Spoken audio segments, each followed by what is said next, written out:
Halo, nama gue Aryo Pratomo. Gue adalah agak susah taruhnya di mana karena selama ini agak antara master of none atau jack of all trades. Jadi kayaknya semuanya gue cobain.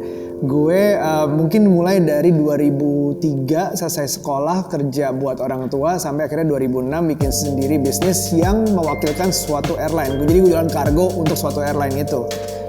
Itu berjalan 2006 sampai sekarang masih, tapi lagi keadaan sekarang lagi keserang lah kita.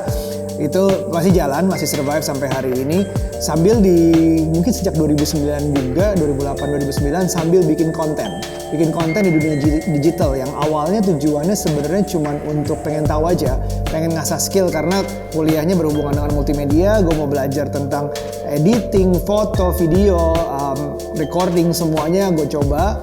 Setelah mungkin 2-3 tahun terakhir gue ngerasa nih kayaknya udah waktunya gue berbagi dari segi apapun yang udah gue pelajari belasan tahun ke belakang. Jadi mulailah gue dengan bikin yang namanya podcast. 2 tahun terakhir mungkin ada podcast yang namanya Curhat Babu dan 30 Days of Lunch. Kalau Curhat Babu kita ngomongin parenting dan family, tapi kalau 30 Days of Lunch kita ngobrolin tentang self empowerment dari dunia bisnis, startup, sampai relationship, content creating. Kita ngundang dari Najwa Shihab sampai Gary V. Untuk tujuannya sebenarnya gue sendiri selain pengen berbagi, gue pengen belajar, gue pengen banyak banget tahu dari orang-orang hebat ini apa yang bisa gue manfaatin di bisnis gue, di usaha gue, di content creating gue. Itu semuanya sampai sekarang ternyata itu banyak banget gunanya. Jadi kita udah sampai di season kedua. Kita udah ngundang sekitar 40-an orang untuk ngobrol tentang apapun, banyak banget sampai orang dengerin tuh sampai take notes. Gue happy banget denger itu dan gue bisa menjembatani orang-orang hebat ini ke pendengar. Penting banget untuk ngelihat kita masih belajar. Jadi di usia berapapun ternyata belajar dari orang yang lebih hebat. Jadi kalau kita ngambil konsepnya, kita tuh makan siang bukan cuma mengenyangkan perut, tapi sambil mengenyangkan otak, kepala, pikiran.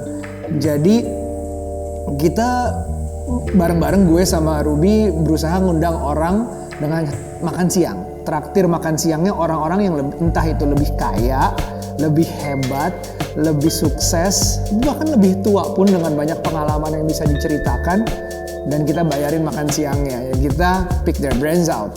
Jadi itu yang selama ini menjadi drive gue untuk ternyata gue udah kayak belajar banyak hal, gue udah berkarya di beberapa bidang, dan ini mungkin saatnya untuk berbagi. Nah makanya kalau mungkin kalian ada yang mau untuk belajar bareng gue, kirim ide bisnis kalian ke DSC yang ke-11.